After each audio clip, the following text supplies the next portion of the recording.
कहानी शुरू करने से पहले एक बात जरूर जान लो। हर गांव में कुछ राज होते हैं और कुछ डर ऐसे जिनका जिक्र लोग धीमी आवाज में भी नहीं करते। आज मैं तुम्हें उसी डर की कहानी सुनाने वाला हूं। एक ऐसी अमावस्या की रात की कहानी जहां अंधेरा सिर्फ अंधेरा नहीं था, उसके अंदर कोई जाग रहा था। तो अगर दिल मजबूत है और रात की खामोशी से डर नहीं लगता, तभी सुनना ये कहानी, क्योंकि इसके बाद जंगल, सन्नाटा और साया तीनों तुम्हें अलग ही लगने लगेंगे। रात का समय था। पूरा ब्रह्मपुर गांव सन्नाटे की चादर ओढ़े सोया पड़ा था। दूर जंगल की दिशा से आती ठंडी हवा में मिट्टी, बारिश और सड़े पत्तों की गंध खुली हुई थी। गांव पुराना था, कच्चे घरों वाला, जहां हर गली के मोड़ पर एक अनकहा डर साथ चलता था। लोग कहते थे, गांव के किनारे वाला जंगल सिर्फ पेड़ों का नहीं, आवाजों का घर है। रात में वहां कभी कदमों की आवाज, कभी फुसफुसाहट और कभी किसी के रोने की धीमी चीखें सुनाई देती थीं। बूढ़े गांव वाले अक्सर बताते कि जंगल के बीच बना पुराना मंदिर अमावस्या की रात खुद ब खुद रोशन हो उठता है और उसके चारों तरफ अजीब काले साए घूमते रहते हैं। उस रात भी कुछ ऐसा ही होने वाला था। बाहरी आसमान काले बादलों से भरा था, चांद कहीं दिखाई नहीं दे रहा था। बीच गांव के एक छोटे मिट्टी के घर में 57 साल का कालू काका लालटेन के पास बैठे थे। उनके सामने दो बच्चे, रवि और चिंटू। बहुत साल पहले उन्होंने कहना शुरू किया, मैं शहर में काम करता था, एक दफ्तर में मुंशी था, जिंदगी शांत थी। तभी गांव से खबर आई कि दादाजी बहुत बीमार हैं। दिल घबरा गया और मैं तुरंत गांव निकल पड़ा। रात तक पहुंचते पहुंचते बारिश शुरू हो चुकी थी। जैसे जैसे मैं घर के पास पहुंचा, हवा अजीब ठंडी लगने लगी। दादाजी चारपाई पर लेटे थे। मुझे देखते ही बोले, लल्ला तू आ गया, अच्छा किया, पर ध्यान से सुन, आज रात बाहर मत निकलना, और हाँ, कल सुबह निकल भी जाना तो जंगल वाले रास्ते से कतई मत जाना। उनकी आवाज में डर छिपा था, मगर उन्होंने कुछ साफ नहीं बताया। मजबूरी में गलत फैसला, रात भर बारिश होती रही। आधी रात दफ्तर से फोन आया, मीटिंग कैंसिल नहीं होगी, पहुंचना ही पड़ेगा। सुबह होने से पहले ही मुझे निकलना था।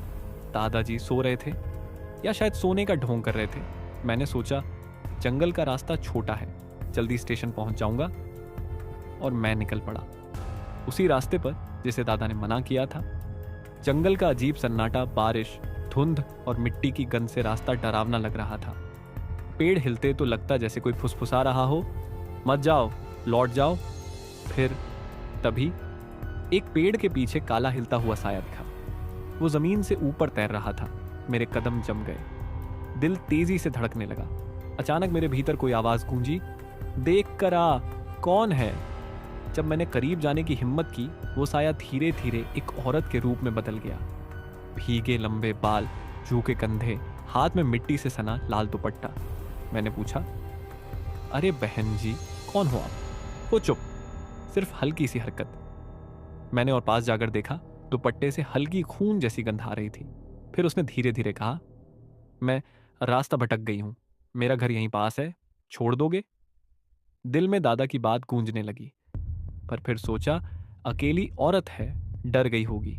मैं राजी हो गया। सन्नाटा और उसकी खामोशी वो रास्ते भर कुछ नहीं बोली, बस सिर झुकाए चलती रही। उसकी चुप्पी जंगल की हवा से भी भारी लग रही थी। अचानक बारिश रुक गई, हवा भी थम गई, जैसे पूरा जंगल सांस रोक कर खड़ा हो।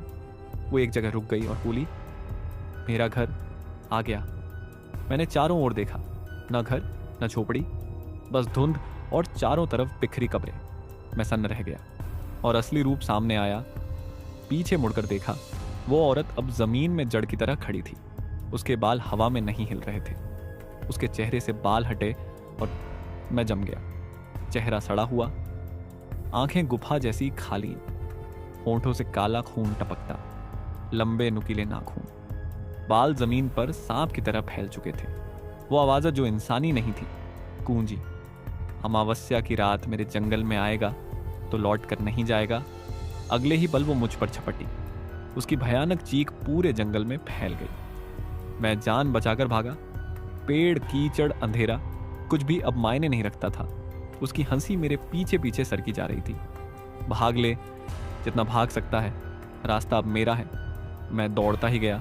और जैसे ही गांव की रोशनी दिखी, सब कुछ काला हो गया। अगली सुबह सच सामने आंख खुली तो मैं अपने बिस्तर पर था। दादाजी मेरे पास बैठे थे। उन्होंने सिर्फ इतना कहा, मैंने रोका था बेटा, उस रास्ते पर कोई नहीं जाता। मेरे पास कहने को कुछ नहीं था, बस उनकी आंखों में देखता रहा। उस दिन के बाद मैंने दोबारा उस जंगल की ओर कदम नहीं रखा, और आज तक हर अमावस्या की रात उस जंगल से वही हंसी गूंजती है, ठंडी, डरावनी। तो ये थी उस अमावस्या की रात की इंतजार करती हुई।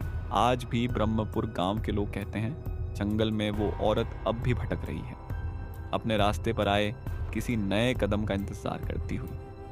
और अगर कभी तुम उस जंगल से गुजरना तो याद रखना, अगर पीछे से कोई धीमी हंसी सुनाई दे या कोई साया पेड़ों के बीच से गुजरता दिखे तो मुड़कर मत देखना, क्योंकि कहते हैं जो उसके आखिरी बुलावे पर मुड़कर देख लेता है वो फिर कभी सुबह नहीं देख पाता।